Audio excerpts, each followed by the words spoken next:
الحمد لله نحمده ونستعينه ونستغفره ونؤمن به ونتوكل عليه ونعوذ بالله من شرور أنفسنا ومن سيئات أعمالنا من يهده الله فلا مضل له ومن يضلله فلا هادي له ونشهد أن لا إله إلا الله وحده لا شريك له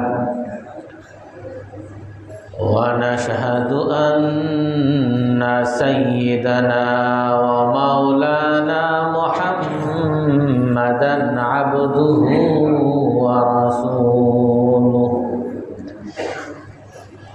أرسله بالحق بشيرا ونذيرا بين يدي الساعة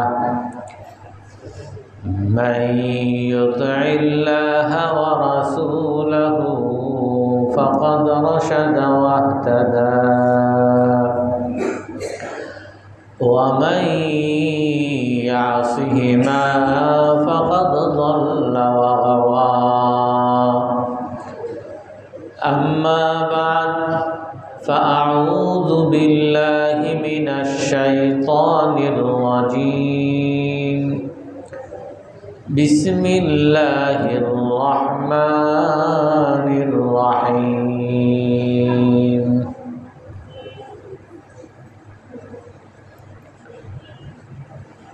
ونادى أصحاب النار أصحاب الجنة أن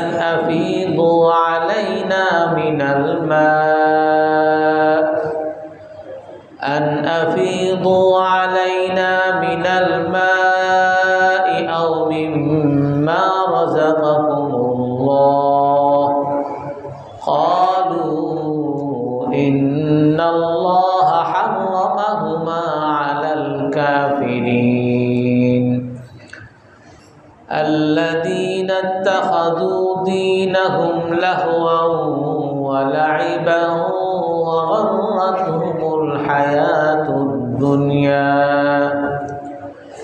فاليوم ننساهم كما نسوا لقاء يومهم هذا وما كانوا بآياتنا يجحدون ولقد جئناهم بكتاب فصلناه على علم هدى ورحمة لقوم يؤمنون صدق الله العظيم لا تقوم الساعة قال النبي صلى الله عليه وسلم لا تقوم الساعة حتى يخرج من أمتي دجالون كذابون ثلاثون كلهم يزعم أنه نبي أو كما قال عليه الصلاة والسلام সম্মানিত মুসল্লিয়ানে কেরাম, আজ আমরা রাসূলের যুগে দুই মিথ্যা নবুয়তের দাবিদার আসওয়াদ আনাসি, তুলাইহা খুয়াইলাদ এদের নিয়ে আলোচনা করব। রাসূলুল্লাহ সাল্লাল্লাহু আলাইহি ওয়াসাল্লাম দাওয়াত দিয়েছেন, কিন্তু দাওয়াতের শেষ পর্যায়ে যখন আল্লাহ তাআলা আয়াত নাজিল করেন, আল ইয়াউমা আকমালতু লাকুম দীনাকুম ওয়া আতমামতু আলাইকুম নি'মাতি ওয়া রাদিতু লাকুমুল ইসলাম দীনা, আজ আমি আপনার জন্য আপনার দ্বীনকে পরিপূর্ণ করে দিয়েছি এবং আমার নিয়ামতকে সম্পূর্ণ করেছি, আর আপনার জন্য ইসলামকে আপনাদের দ্বীন হিসাবে আমি সন্তুষ্ট হয়েছি, আপনাদের জীবন পদ্ধতি হিসাবে আমি সন্তুষ্ট হয়েছি। আল্লাহ তাআলার এই আয়াত নাজিল করে যখন ইসলামের পূর্ণাঙ্গতার ঘোষণা দেওয়া হয়, এই সময়ের আশেপাশেই রাসূলের জীবদ্দশায় কিছু বিভ্রান্তিকারী, ইসলামের যুগে কিছু বিভ্রান্তিকারী আবির্ভাব হয়, যে এত কঠিন বিভ্রান্তি, যেই বিভ্রান্তিতে যারা পড়েছে তারা ঈমান হারা হয়ে গেছে। এবং এরকম বিভ্রান্তি যে রাসূলের যুগে আসার দ্বারা আমাদেরকে এই শিক্ষা আল্লাহ তাআলা দিয়েছেন, এরকম ঈমান নষ্টকারী, ঈমান হরণকারী, তাওহীদ হরণকারী, রিসালাত হরণকারী, এরকম বিভ্রান্তকারী প্রতি যুগে যুগে আসবে। এবং এদের মোকাবেলা, এদের প্রতিরোধ কিভাবে করতে হবে, এই জন্যই আল্লাহ তাআলা রাসূলুল্লাহ সাল্লাল্লাহু আলাইহি ওয়াসাল্লামের জীবদ্দশায় এরকম 4 জন মিথ্যা নবুয়তের দাবিদারকে আল্লাহ তাআলা প্রকাশ ঘটিয়েছেন এবং এদেরকে আল্লাহ তাআলা দমনও করেছেন। কারণ কুল জা আল হাক্কু ওয়া যাহাকাল বাতিল, আল্লাহ তাআলা বলেন হক সর্বদা আসে আর বাতিল দমিত হয়ে যায়। সারা পৃথিবীতে সর্বযুগে সত্য আসবে, বাতিল চলে যাবে, এটাই আল্লাহ তাআলার রীতি। হয়তোবা কখনো বাতিল যেতে সময় লাগে, কিছু সময় বেশি লাগার কারণে মানুষের মধ্যে হতাশাও আসে, কিন্তু আল্লাহ তাআলার নিয়ম কুল জা আল হাক্কু ওয়া যাহাকাল বাতিল ইন্নাল বাতিলা কানা যাহুকা, যে হক এসেছে বাতিল চলে গেছে, আর নিশ্চয়ই বাতিল সর্বদাই চলে যাবে। তো রাসূলুল্লাহ সাল্লাল্লাহু আলাইহি ওয়াসাল্লামের কাছে মাধ্যমে আমাদেরকে দেখাইছেন ইসলাম পূর্ণাঙ্গ জীবন, কিন্তু এই পূর্ণাঙ্গ জীবনের ঘোষণা আল্লাহ তাআলা দেওয়ার পরেও কেন রাসূলের যুগেই মিথ্যা নবুয়তের দাবিদার? মনে হয় যে এর দ্বারা ইসলামের হয়তো বা পূর্ণাঙ্গতা হয় নাই। আল্লাহ তাআলা এই রাসূলের যুগেই মিথ্যা নবুয়তের দাবিদারদেরকে প্রকাশ করে এটাই আমাদেরকে বুঝাইছেন যে ইসলাম পূর্ণাঙ্গ জীবন, ইসলাম আল্লাহর কাছে পছন্দনীয় জীবন পদ্ধতি, যারা এটাকে মানবে তারা দুনিয়া আখিরাতে সফলতা লাভ করবে। আর এর বিরুদ্ধাচরণ করার দ্বারাই যে ইসলামের পূর্ণাঙ্গতা কমে যাবে, বিষয়টা এমন না। ইসলাম পূর্ণাঙ্গ জীবন, কিন্তু এর বিরোধিতাকারী প্রতিযোগী থাকবে, তাওহীদের বিরোধিতা প্রতিযোগী থাকবে, রিসালাতের বিরোধিতা প্রতিযোগী থাকবে, জান্নাত জাহান্নামের ক্ষেত্রে সন্দেহ প্রতিযোগী থাকবে। কিন্তু যারা হক মানবে, যারা ইসলাম মানবে, তারা দুনিয়া আখিরাতে সফলতা লাভ করবে। যারা হক মানবে না, ইসলাম মানবে না, ইসলামের ব্যাপারে সন্দেহ পোষণ করবে, তারা দুনিয়া আখিরাতে সর্বদাই ব্যর্থ হবে। তো রাসূলুল্লাহ সাল্লাল্লাহু আলাইহি ওয়াসাল্লামের যুগে মূলত 4 জন মিথ্যা নবুয়তের দাবিদারের আবির্ভাব হয়। মুসাইলামা বিন কাজ্জাব, মুসাইলামাতুল কাজ্জাব, যার ব্যাপারে আমরা গত সপ্তাহে আলোচনা করেছি। সাজাহ, একজন মহিলা নবুয়তের দাবিদার, তার ব্যাপারেও মোটামুটি আলোচনা হয়েছে। আর 2 জন আসওয়াদ আনাসি আর একজন হলেন তুলাইহা খুয়াইলা। এর মধ্যে কিতাবগুলোর মধ্যে লেখে যারা এই রকম তাওহীদের বিরুদ্ধে বা রিসালতের বিরুদ্ধে যারা বিভ্রান্তিতে পড়ে, আল্লাহ তাআলা এদেরকে কখনো হেদায়েত দান করেন না। যারা ইসলামকে নিয়ে কটাক্ষ করে, যারা ইসলামকে খাটো করার চেষ্টা করে, রিসালতকে খাটো করার চেষ্টা করে, আল্লাহকে খাটো করার চেষ্টা করে, আল্লাহকে গালিগালাজ করে, এদেরকে আল্লাহ তাআলা কখনো সাধারণত হেদায়েত দেন না। এমনিভাবে এই যে চারজন মিথ্যা নবুয়তের দাবিদার, যারা রাসূলুল্লাহ সাল্লাল্লাহু আলাইহি ওয়াসাল্লাম আল্লাহর পক্ষ থেকে নবী ঘোষণা দিয়েছেন, এর বিরুদ্ধে যে দাবি করেন যে আমিও নবী, রসুলের সাথে টক্কর লাগায়, এদেরও হেদায়েত পাওয়ার কথা না। কিন্তু এই চারজনের মধ্যে দুইজন, তুলাইহা খুয়াইলা আর সাজা বিনতে রেফা, এই দুইজনকে আল্লাহ তাআলা বিশেষ দয়ায়, বিশেষ অনুগ্রহে আল্লাহ তাআলা শেষ যুগে তাদেরকে হেদায়েত দান করে। তারা তাদের মিথ্যা নবুয়তের দাবি থেকে ফিরে তো আসেই, তারপরে তারা আবার সঠিক মুসলমান হয়। তো তার মধ্যে একজন আসওয়াদ আনাসি, আর একজন তুলাইহা খুয়াইলা। আসওয়াদ আনাসি ইনি হলেন মাজহাজ গোত্রের লোক, সনা, ইয়ামানের বর্তমান যে রাজধানী সনা, সেই সনার আশেপাশে এলাকা মাজহাজ গোত্র, সেই গোত্রের লোক ছিলেন আসওয়াদ আনাসি। আর আসওয়াদ আনাসি অনেক বড় যোদ্ধা, অনেক বড় তার বংশ, তার সম্প্রদায় অনেক বড়। তো আসওয়াদ আনাসি একসময় পথভ্রষ্ট হয় রাসূলের শেষ যুগে। তার মধ্যে ক্ষমতার লোভ আসে, আর এই ক্ষমতার লোভ সেই যুগের ক্ষমতা, মানুষ সবাই সেই যুগের জোয়ার ছিল, মানুষ মানত যে শেষ যুগে সর্বশেষ নবী মুহাম্মদ সাল্লাল্লাহু আলাইহি সাল্লাম আসছে, ওনাকে মানলে দুনিয়ায় সফল, আমরা আখিরাতে সফল। এই জন্য নবীকে মানার একটা জোয়ার চলতেছিল। যারা পথভ্রষ্ট হয় তারা ওই জোয়ারের তালেই চলে, আর তারা মানুষকে বিভ্রান্ত করতে চায় সেই জোয়ারের তালেই, সেই জোয়ারের মধ্যেই বিভ্রান্ত করতে চায়।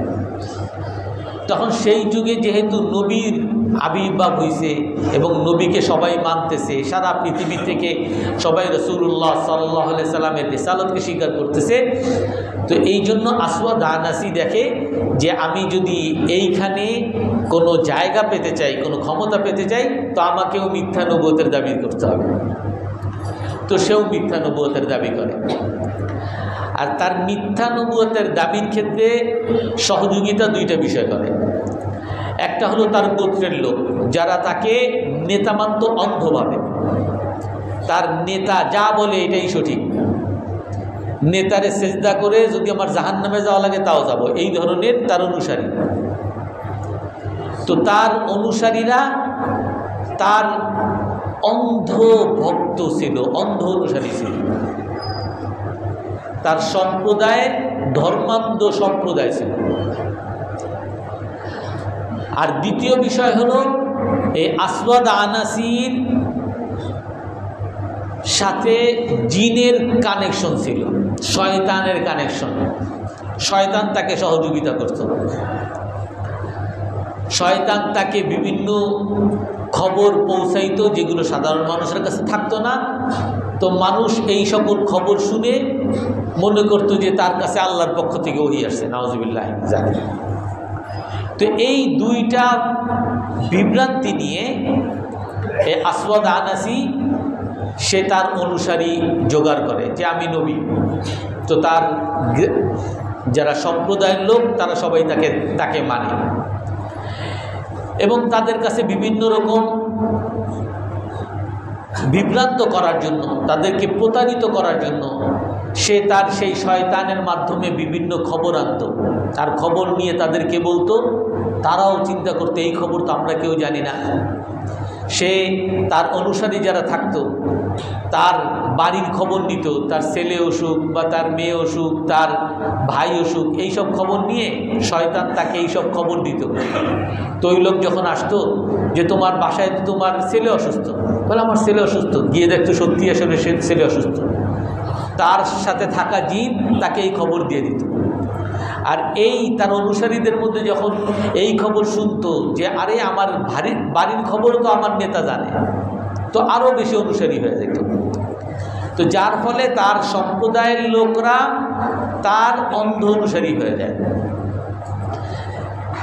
তো সে তার ওই অনুসারীদেরকে নিয়ে ইস্তিআব কিতাবের মধ্যে আসছে, সিয়ারু আলামিন নুবালা এই কিতাবের মধ্যেও আসছে, এবং ওয়াকিদি অন্যান্য ইতিহাসের অর্থাৎ সিরাতের কিতাবের মধ্যেও আসছে। তো এই আসওয়াদ আনাসি সে 700 একটা যোদ্ধার গোষ্ঠী তৈরি করে, তার সাথে যোদ্ধা 700 যোদ্ধা। এই 700 যোদ্ধা নিয়ে সে ইয়ামানের উপরে আক্রমণ করে, সনার উপর আক্রমণ করে। ইয়ামানে তখন রাসূলুল্লাহ সাল্লাল্লাহু আলাইহি সাল্লামের পক্ষ থেকে গভর্নর ছিলেন মুআজ বিন জাবাল রাদিয়াল্লাহু আনহু। আর মুআজ বিন জাবাল রাদিয়াল্লাহু তাআলা আনহুর দাওয়াতের কারণে অনেক মানুষ মুসলমান হয়েছে। ইয়ামানের বহুত লোক তখনকার মুসলমান, এবং আশেপাশেও হাজারত মাউত বিভিন্ন এলাকায় সব জায়গায় ইসলামের দাওয়াত পৌঁছে গেছে এবং অনেক মানুষ মুসলমান হয়েছে। তো এই মুসলমানদের উপরে আক্রমণ করে আসওয়াদ আনাসি।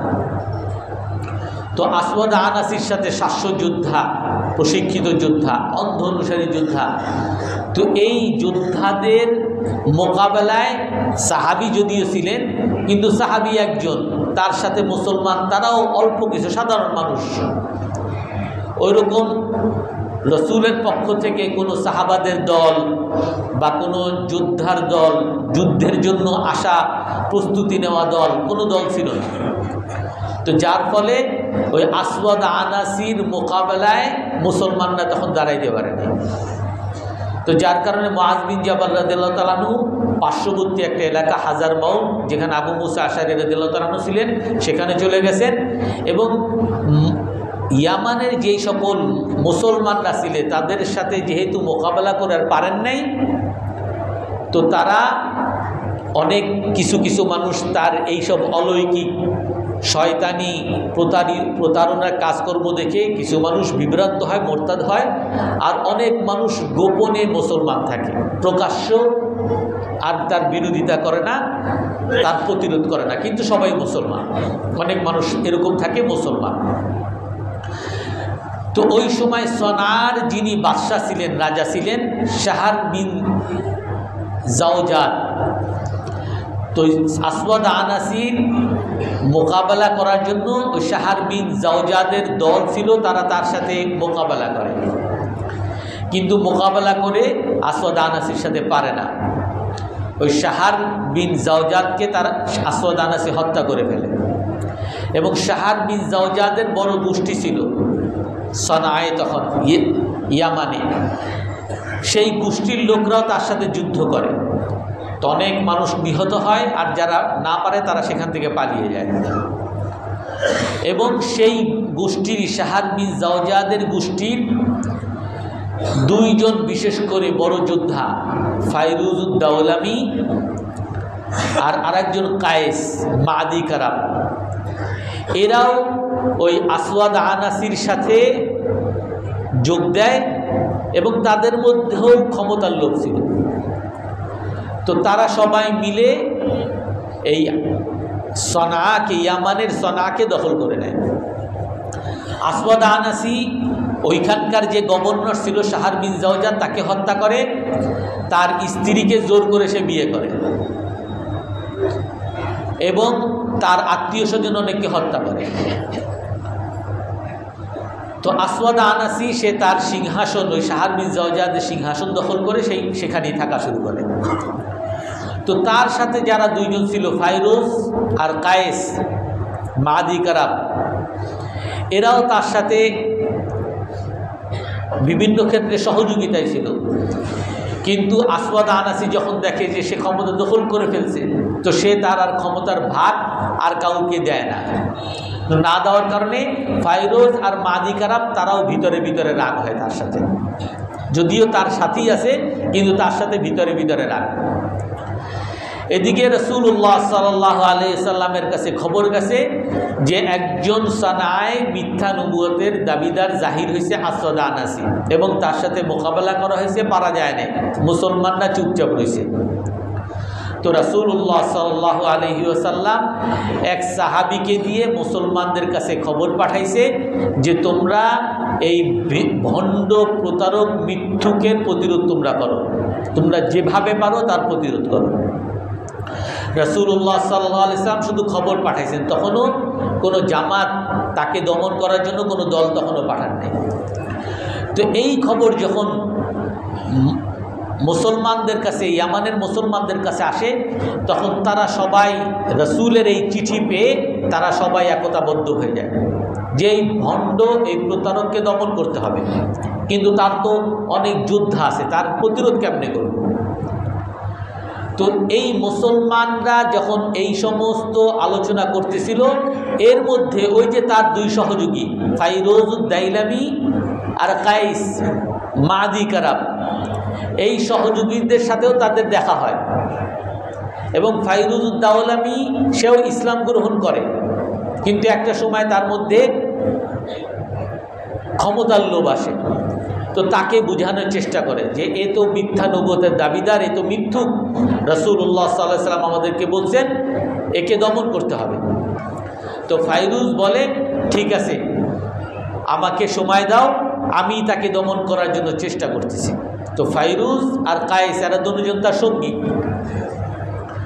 তো এরা দুজন ঠিক করলো যে এই আসওয়াদ আনাসিকে শেষ করতে হবে, কারণ এই ভণ্ড প্রতারক আবার আমাদেরকেও ভাগ দেয়নি, তাকে মানামানি হলো দুনিয়াও শেষ হওয়া, আখিরাতও শেষ হওয়া। আর আমরা যদি দুনিয়া যদি আমাদের চলেও যায়, আখিরাত যদি পেতে যাই, রাসূলুল্লাহ সাল্লাল্লাহু আলাইহি সাল্লামকে আমাদেরকে মানতে হবে। এইটা তারা ঠিক করল। তো ঠিক করার পরে এই ফাইরুজুদ দাইলামি সে তার চাচাতো বোন আজাজ আসওয়াদ আনাসি, যে শাহর বিন জাওজাদের স্ত্রীকে, শাহর বিন জাওজাদ তখনকার গভর্নর হত্যা করে তার স্ত্রীকে যে বিয়ে করছে, সে হলো ফাইরুজের চাচাতো বোন, অর্থাৎ আসওয়াদ আনাসির স্ত্রী, বর্তমান স্ত্রী। তো এই ফাইরুজ তার চাচাতো বোনের কাছে যায় আর গিয়ে বলে মাদা রায়ুকুম ফি হাযা, তোমার এই যে স্বামী আসওয়াদ আনাসি এর সম্পর্কে তোমার কি মতামত। এই মহিলা আজাজ ওনার নাম, এই মহিলাও ইসলাম গ্রহণ করে, উনিও ভিতরে ভিতরে মুসলমান, কিন্তু তার স্বামীর এই ভণ্ডামি এবং তার নির্যাতনের সম্মুখে তার স্বামীকে হত্যা করছে, তার ছেলেমেয়েকে হত্যা করছে, আত্মীয় স্বজনকে হত্যা করছে, এই জালিমের বিরুদ্ধে, জালিমের ভয়ে কোনো কথা বলতে পারে নাই। তো ফাইরুজ যখন জিজ্ঞাসা করছে যে তার ব্যাপারে তোমার কি মত, তখন সে বলা শুরু করছে এ তো বড় মিথ্যুক, ভণ্ড, দাজ্জাল, প্রতারক, সে তো আমার সব কিছু শেষ করছে, আমি তো কোনো সুযোগ পাইলে তাকে আমি ছাড়বো না। তো তখন ফাইরুজ তাকে বলে ঠিক আছে, আমাদের কাছে রাসূলুল্লাহ সাল্লাল্লাহু আলাইহি ওয়াসাল্লামেরও চিঠি আসছে যে তাকে দমন করতে হবে, তো তুমি যদি আমার সাথে থাকো আমি তার ব্যাপারে পদক্ষেপ নিতেছি, যেহেতু আমরা সরাসরি যুদ্ধ করে তার সাথে আর পারতেছি না, তো আমি ব্যবস্থা নিতেছি। তো ফাইরুজুদ দাওলামি আর কায়েস তারা দুজন তার সহযোগী, তারা দুজন ভিতরে ভিতরে পরিকল্পনা করলো যে আসওয়াদ আনাসিকে যদি শেষ করা যায় তাহলে তার এই যে মিথ্যা অনুসারী, 700 মিথ্যা অনুসারী, এইগুলার আর কোনো অস্তিত্বই থাকবে না, এগুলো সব কিছুর মূল হলো আসওয়াদ আনাসি, এই ভণ্ডটা, এই প্রতারক, তার সাথে একজন জিন আছে, একজন শয়তান আছে। তো এর প্রতারণার কারণে সবাই প্রতারিত হয়েছে। তো একে যদি শেষ করা যায় তাহলে তার অনুসারীরা আর কেউ থাকবে না, মুসলমানরা সবাই তৈরি আছে তাকে খতম করার জন্য। তো সেই জন্য তারা পরিকল্পনা করলো, আর পরিকল্পনা করে ফাইরুজ উদ্দাইলামি এবং কায়েস মাদি কারাব তারা পরিকল্পনা করলো যে তাকে কিভাবে শেষ করা যায়। তো একবার যখন তারা এরকম পরিকল্পনা করতেছিল, তখন এই কায়েসকে ডাকছেন আসওয়াদ আনাসি, যে দেখো আমার, সে বলতো আমার যা আল মালাক, আমার কাছে ফেরেশতা আসছে। তার ওই শয়তানকে সে ফেরেশতা বলতো, যে আমার ফেরেশতা এসে খবর দিছে। কি খবর দিছে? যে খবর দিছে তুমি আর ফাইরুজ এই দুইজন মিলে আমার সাথে সহযোগিতা করছো, ঠিক আছে, কিন্তু আমি যখন তোমাদের উপরে অনেক অনুগ্রহ করতেছি, অনেক ভালো ব্যবহার করতেছি, মা মিলতুম মাইলা আদুবিকুম, এখন তোমরা আর আমার পক্ষে থাকতেছো না, আমার শত্রু পক্ষে চলে যাচ্ছ। এইটা আমার ফেরেশতা আমার খবর দিছে। তো যখন এই কথা বলছে কায়েসকে, তখন সে বলে, আরে রাজা, কে কি বলে আপনি শুনেন, আমি আপনার সাথে এতদিনকার যুদ্ধ করে আসছি, আমি আপনার সবসময় আপনার পাশে আছি, আপনি নবী, আমি আপনাকে মানি, আপনি যা বলেন সবই শুনি, আপনি আমার অবিশ্বাস করা শুরু করছেন। যখন তার সামনে তার মতো কৌশল করছে, তখন সেই আসওয়াদ আনাসি বলে যে হ্যাঁ, আমার সদাকাল মালাক, আমার ফেরেশতা সে সত্য বলছে, কিন্তু আমার মনে হয় ও আরাফতু আন্নাকা তাইবুম মিনহু, কিন্তু আমার মনে হয় যে তুমি তোমার যে পরিকল্পনা ছিল এখান থেকে তওবা করে আসছো। ঠিক আছে, এখন আর সমস্যা নেই। তো এই কথা বলার পরে ওই কায়েস ফাইরুজের সাথে আবার দেখা করছে, যে সে তার শয়তান তো তারে এরকম আমাদের সম্পর্কে বলে দিচ্ছে, তো যা করার তাড়াতাড়ি করতে হবে। তো এখন তার তো বিরাট, তার যে পাহারাদার, তার সিকিউরিটি, নিরাপত্তা অনেক কঠোর, সে খুব কঠোর নিরাপত্তার বেষ্টনীতে থাকে। তো তার ধারে কাছে তো যাওয়ার উপায় নেই। তো তার স্ত্রীর সাথে ওই যে জাজাজ, যে মুসলমান, তার সাথে কথা বলল। তো সে বলল যে তোমরা এই নিরাপত্তা নিয়ে, দারোয়ানদের নিয়ে তোমরা ভয় পেও না। আমার এই বাসার একটা বিশেষ একটা দরজা আছে, এই দরজার ভিতর দিয়ে আমি তোমাদের জন্য সুড়ঙ্গ করার চেষ্টা করতেছি, আর তোমরা ওই পাশ থেকে সুড়ঙ্গ করে এইখান থেকে ঢুকবা। তো তার স্ত্রী আজাজ, সে তার এক বিশ্বস্ত কর্মচারী দিয়ে একটা সুড়ঙ্গ করে, আর ওই ফাইরোজ কায়েস তারা ওই পাশ থেকে সুড়ঙ্গ করে সেখান থেকে ঢুকে, আর ঢুকে তারা সেই আসওয়াদ আনাসি তার রুমে যায়। আর তার স্ত্রী তাকে অনেক, সে এমনি মদ করছিল, মাদকাসক্ত ছিল, মদ খাইতো অনেক। তো তার স্ত্রীও তাকে অনেক মদ খাওয়াইছে সেদিন। তো মদ খায় সে মাতাল হয়ে টাল হয়ে পড়েছিল। তো তারা এই দুইজন এখান থেকে ঢুকে ওই আসওয়াদ আনাসির ভিতরে রুমের মধ্যে যায়, আর দেখে মাতাল হয়ে পড়ে আছে। তখন এই কায়েস সে তখন এই আসওয়াদ আনাসিকে হত্যা করার জন্য চেষ্টা করে। পরবর্তীতে সে চিৎকার চেঁচামেচি শুরু করে, নিরাপত্তা প্রহরীরা সব আসা শুরু করে। তো তার স্ত্রী দরজা খুলে নিরাপত্তা প্রহরী বলে যে আমাদের রাজা তো চিৎকার দিতেছে, বলে না আন-নবী ইউহা ইলাইহি, তোমাদের নবীর কাছে আল্লাহর পক্ষ থেকে ওহী আসতেছে, ওহী আসলে এরকম জোরে আওয়াজ হয়। তো নিরাপত্তা প্রহরীরা শুনছে আল্লাহর ওহী আসে, ঠিক আছে চিল্লাই, এই জন্য এরা আবার চলে গেছে। তো তারা যখন চলে গেছে, এই সময় ফাইরুজ উদ্দাইলামি আর ওই কায়েস মাদি কারাব তারা মিলে তাকে সেই সময় হত্যা করে। আর হত্যা করার পরে এখন মানুষ তো সবাই মুসলমান, কিন্তু তারও তো অনেক প্রহরী, তারও তো অনেক দলবল আছে। এখন এই দেশ যদি করতে হয়, মুসলমানদেরকে তো জাগ্রত করতে হবে, কেমনে তাদেরকে খবর দিবে? তো ওনারা চুপচাপ রয়েছে। সকালবেলা যখন ফজরের সময় হয়েছে, তখন ওই রাজপ্রাসাদের উপর থেকে আজান দেওয়া শুরু করছে, আশহাদু আল্লা ইলাহা ইল্লাল্লাহ, আশহাদু আন্না মুহাম্মাদার রাসূলুল্লাহ, মুহাম্মদ সাল্লাল্লাহু আল্লাহর রাসূল। এতদিন বলতো যে আশহাদু আন্না আসওয়াদা রাসূলুল্লাহ, আমরা সাক্ষী দিতেছি আসওয়াদ আল্লাহ রসুল, নাউজুবিল্লাহ। তো তারা সাক্ষী দিছে, তারা আজান দিতেছে আশহাদু আন্না মুহাম্মাদার রাসূলুল্লাহ। এই কথা যখনই বলছে, ওই যে নিরাপত্তা প্রহরীরা সব অ্যালার্ট হয়ে গেছে। আরে কি বলে, কে ঢুকছে, কোন জায়গা দিয়ে কি ঢুকলো, আমাদের বিরুদ্ধে লোক কোন জায়গা দিয়ে আসলো। তারপরে এই কথা বলার পরে আশহাদু আন্না আসওয়াদা কাজ্জাবুল্লাহ, এটাও সাক্ষী দিতেছি যে আসওয়াদ আনাসি, তার আরেকটা নাম আবহালা।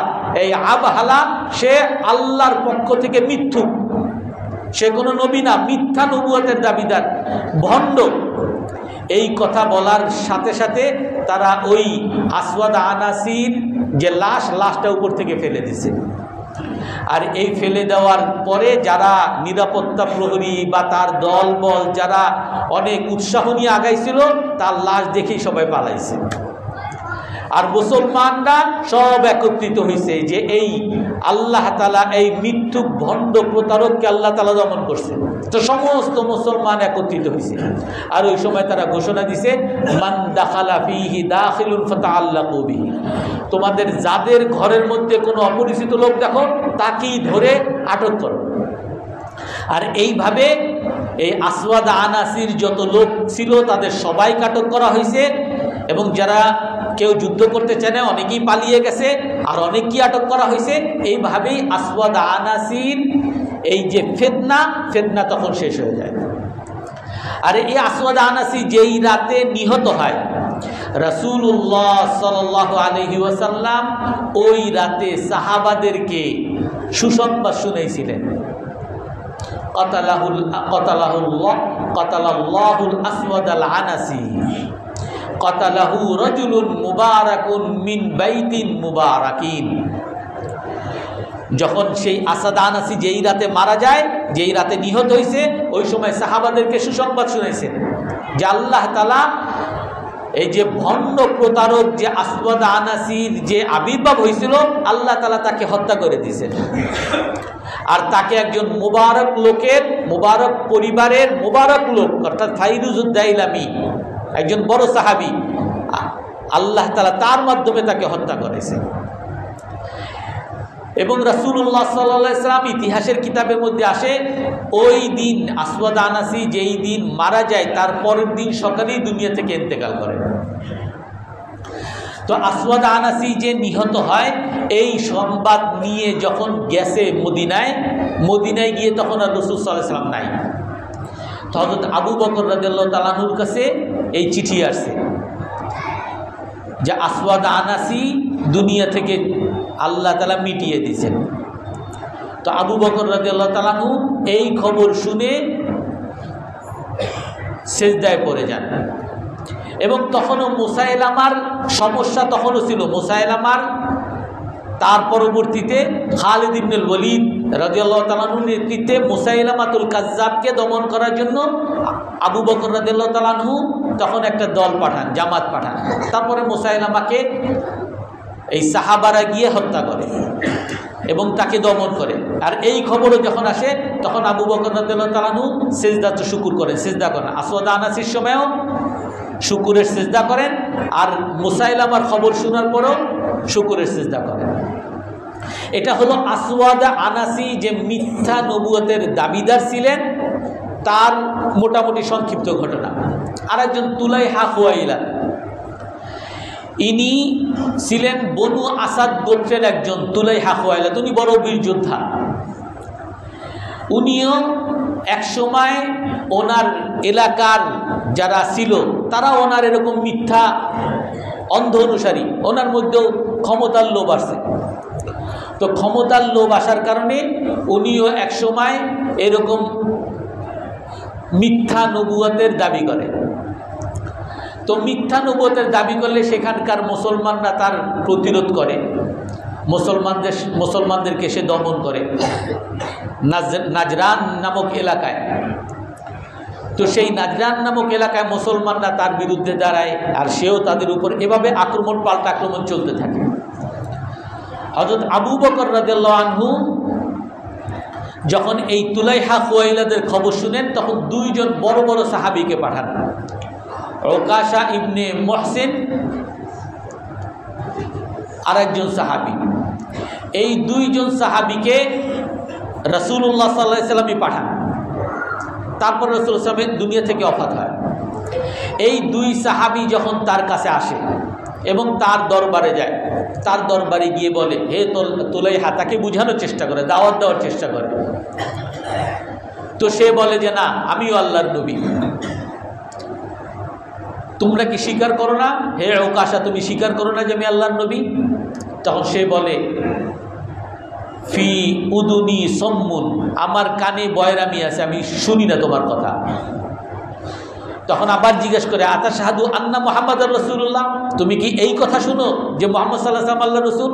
তো সে বলে অবশ্যই মুহাম্মদ সাল্লাল্লাহু আলাইহি ওয়াসাল্লাম আল্লাহর রাসূল। আর যখন তারে আল্লাহর রসুল তুলাইহা আল্লাহর রসুল বলতে বলেন, সে বলে আমার কানে বয়রামি আছে, আমি শুনি না তোমার কথা, আমি শুনি না। তো যেহেতু তাকে স্বীকার করে নাই, এই জন্য এই দুই বড় বড় সাহাবি, ওকাশা আর একজন সাহাবি, এই দুই বড় সাহাবিকে সে হত্যা করে দেয়। এবং কোনো কোনো বর্ণনা আছে খুব নির্মমভাবে হত্যা করে, হাত পা কেটে কেটে হত্যা করে। তো হত্যা করার ফলে মানুষের মধ্যে আতঙ্ক ঢুকে যায়, কেউ তার বিরুদ্ধে সরাসরি কথা বলে না। কিন্তু এই তুলাইহা এই সময় সে মিথ্যা নবুয়তের দাবি করে। এবং তখন হযরত আবু বকর রাদিয়াল্লাহু তাআলা আনহুর যুগে যেহেতু বিভিন্ন গোত্রে গোত্রে অনেক জায়গায় মানুষ ইসলাম থেকে বের হয়ে মোরতাদ হওয়ার একটা জোয়ার তখন শুরু হয়, মিথ্যা নবুয়তের দাবি করে। ওদিকে মুসাইলামাতুল কাজ্জাব, ওদিকে আসওয়াদ আনাসি, ওদিকে সাজা, এদিকে তুলাইহা। তো যার কারণে এই বিভ্রান্তি তখন বিভিন্ন এলাকায় এলাকায় ছড়িয়ে পড়ে। তো হযরত আবু বকর রাদিয়াল্লাহু তাআলা আনহু তাকে দমন করার জন্য তখন হযরত খালিদ ইবনুল ওয়ালিদ রাদিয়াল্লাহু তাআলা আনহুর নেতৃত্বে জামাত পাঠান। তো তখন এই তুলাইহা খুয়াইলাত সে খালিদ ইবনুল ওয়ালিদ রাদিয়াল্লাহু তাআলা আনহুর বিরুদ্ধে যুদ্ধে আর টিকতে পারে না। যুদ্ধে না টিকতে পেরে সে পারস্য সম্রাটে পালিয়ে যায়। তো পালিয়ে যাওয়ার পরে ওই পারস্য সাম্রাজ্যে যখন আসে, তখন সে তার মধ্যে একটা অনুভূতি আসে। তখন সে বলে ইয়া তুলাইহা, নিজেকে নিজে বলে হে তুলাইহা। তখন তার বিরুদ্ধে হযরত খালিদ ইবনুল ওয়ালিদ রাদিয়াল্লাহু তাআলা আনহু যেই সাহাবীকে পাঠাইছিলেন, যে সেনাপতিকে পাঠাইছিলেন, ওনার নাম হলো ফাজাজ। তখন নিজেকে লক্ষ্য করে বলেন হে তুলাইহা, যদি উজার ইবনে ফাজাজ এই সাহাবী যদি তোমাকে পাইতো, তো তোমাকে তো সেখানে নিহত করে তোমাকে হত্যা করে ফেলতো। তখন তোমার চেয়ে ব্যর্থ পৃথিবীতে তো আর কেউ থাকতো না। তুমি দুনিয়াও পাইলে না, আর আখিরাতে তুমি একজন মুরতাদ রসুলের শত্রু হিসাবে আল্লাহর সামনে দাঁড়াইতা। তোমার দুনিয়াও শেষ, আখিরাতও শেষ, জান্নাতও শেষ, দুনিয়ার ক্ষমতাও শেষ। তোমার মতো ব্যর্থ তো পৃথিবীতে আর কেউ নাই। তো এই অনুশোচনা নিজের মধ্যে আসার ফলে উনি তওবা করেন এবং উনি মুসলমান হন আবার। কিন্তু উনি মুসলমান হওয়ার সত্ত্বেও উনি আবার আবু বকর রাদিয়াল্লাহু তাআলা আনহুর কাছে এসে যে ওনার ইসলামের ঘোষণা দিবেন, উনি যে তওবা করছেন তওবার ঘোষণা দিবেন, এই সাহস হয়নি। কারণ উনি বড় বড় দুই সাহাবীকে হত্যা করছেন। তো যার কারণে হযরত আবু বকর রাদিয়াল্লাহু তাআলা আনহুর যুগে উনি আর মদিনায় আসেন নাই। উনি হযরত ওমর ইবনুল খাত্তাব রাদিয়াল্লাহু তাআলা আনহুর যুগে মদিনায় আসেন। আর মদিনায় এসে উনি ইসলামের ঘোষণা তো আগেই দিয়েছেন এবং হযরত ওমর রাদিয়াল্লাহু তাআলা আনহুর কাছে এসে আবারও ক্ষমা চান। তখন ওমর রাদিয়াল্লাহু তাআলা আনহু বলেন যে লা উহিব্বুকা আবাদা, আমি তোমাকে কখনো পছন্দ করতে পারি না, কারণ তুমি রসুলের দুই বড় বড় সাহাবী উকাশা ইবনে মুহসিন, দুই বড় বড় সাহাবীকে তুমি হত্যা করছো। তখন তুলাইহা খুয়াইলাত বলেন যে আকরামাহুমুল্লাহু বিয়াদি, যে হে আমিরুল মুমিনিন, হে খলিফাতুল মুসলিমিন, আল্লাহ তাআলা এই দুই সাহাবীকে তো সম্মানিত করছেন, তাদেরকে তো শহীদ হিসাবে আল্লাহ তাআলা কবুল করছেন, তাদেরকে তো জান্নাতি বানাইছেন। আর আমার মতো বদবখত, আমার মতো দুর্ভাগা লোকের হাতে তাদেরকে আল্লাহ তাআলা জান্নাতে পাঠিয়ে দিয়েছেন। আমি তো দুর্ভাগা, আমি তো দুনিয়া আখিরাত দুটোটাই হারাইছি। আমাকে আপনি ক্ষমা করেন, আমি আল্লাহর কাছে ক্ষমা চাইছি, আমি ইসলামের ঘোষণা দিছি। তখন হযরত ওমর ইবনুল খাত্তাব রাদিয়াল্লাহু তাআলা বলেন, লা উহিব্বুকা আবাদা, আমি কখনো তোমাকে ভালোবাসতে পারি না, কখনো তোমাকে আমি পছন্দ করতে পারি না, কখনো তোমাকে সহ্যই করতে পারি না, কারণ তুমি ইসলামের বড় ক্ষতি করছো।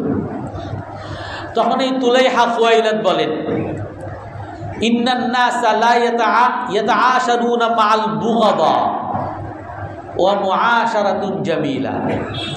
হে আমিরুল মুমিনিন, ইসলামের শিক্ষা তো হইল সহ অবস্থান করা। আপনি মুসলমান সবাই কাফের মুশরিকরা যখন নিরাপত্তা নেয়, তারা তাদের শত্রু, কিন্তু তাদের সাথে সহাবস্থান করে, তাদেরকে প্রতিবেশী হিসাবে মেনে নেয়, তাদেরকে খাওয়ায় দাওয়ায়, তাদের সাথে ব্যবসা করে, সবই করে। যে সহাবস্থান, এটা তো ইসলামে আপনারা সবাই করেন। আর মানুষ সবসময় তার প্রিয় মানুষের সাথে সহাবস্থান করতে পারে না, তাকে করতে হয়। আপনি আমাকে যদি পছন্দ নাও করেন, আমার সাথে আপনি একজন সাধারণ মুসলমান হিসাবে আচরণ করেন। আপনি আমাকে পছন্দ করেন না, ভালো কথা। রাসূল সাল্লাল্লাহু আলাইহি ওয়াসাল্লামও হযরত ওয়াহশী বিন হারবকে বলছিলেন, ওয়াহশী বিন হারব যিনি হযরত হামজা রাদিয়াল্লাহু তাআলা আনহুর হত্যাকারী ছিলেন, উনি ইসলাম গ্রহণ করার পরে ওই ওয়াহশী বিন হারবকে রাসূল সাল্লাল্লাহু আলাইহি ওয়াসাল্লাম বলছিলেন, হে ওয়াহশী, উকরুব আন্নী ওয়াজহি, তুমি ইসলাম গ্রহণ করছো।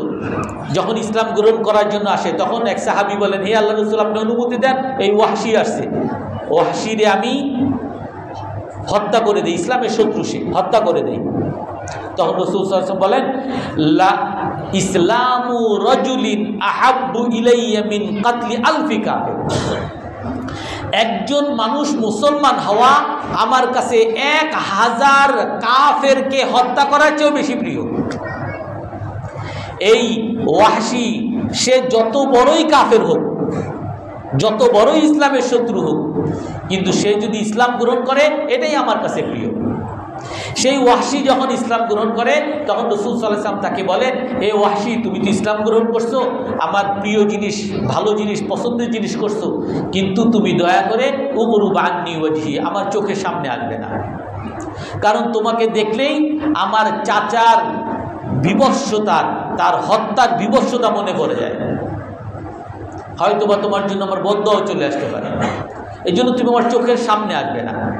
ওয়াহশী বিন হারব রাদিয়াল্লাহু আনহু, উনি রাসূলের সামনে আসতেন না, কিন্তু উনি নিজে নিজে পণ করতেন যে আমি রাসূলের এত কষ্টের একটা কাজ করছি, রাসূলের যদি সবচেয়ে আনন্দের কোনো কাজ করতে পারতাম, এরকম একটা পণ করছিলেন। তো যার ফলে রাসূলের ওয়াফাতের পরে রাসূলের সবচেয়ে বড় বিরুদ্ধাচারণকারী, সবচেয়ে বড় শত্রু মুসাইলামাতুল কাজ্জাব, যিনি বড় মিথ্যানবুয়তের দাবিদার, এর সাথে যখন যুদ্ধে হযরত আবু বকর রাদিয়াল্লাহু আনহু পাঠান, তখন ওয়াহশী বিন হারব উনিও যান। উনি মনে মনে চিন্তা করছেন, আমি ইসলামের মধ্যে সবচেয়ে সেরা মানুষ হামজা রাদিয়াল্লাহু আনহুকে হত্যা করছি, আমি যদি পারি ইসলামের মধ্যে সবচেয়ে নিকৃষ্ট মানুষ এই মুসাইলামাকে যদি সুযোগ পাই, আমি হত্যা করব।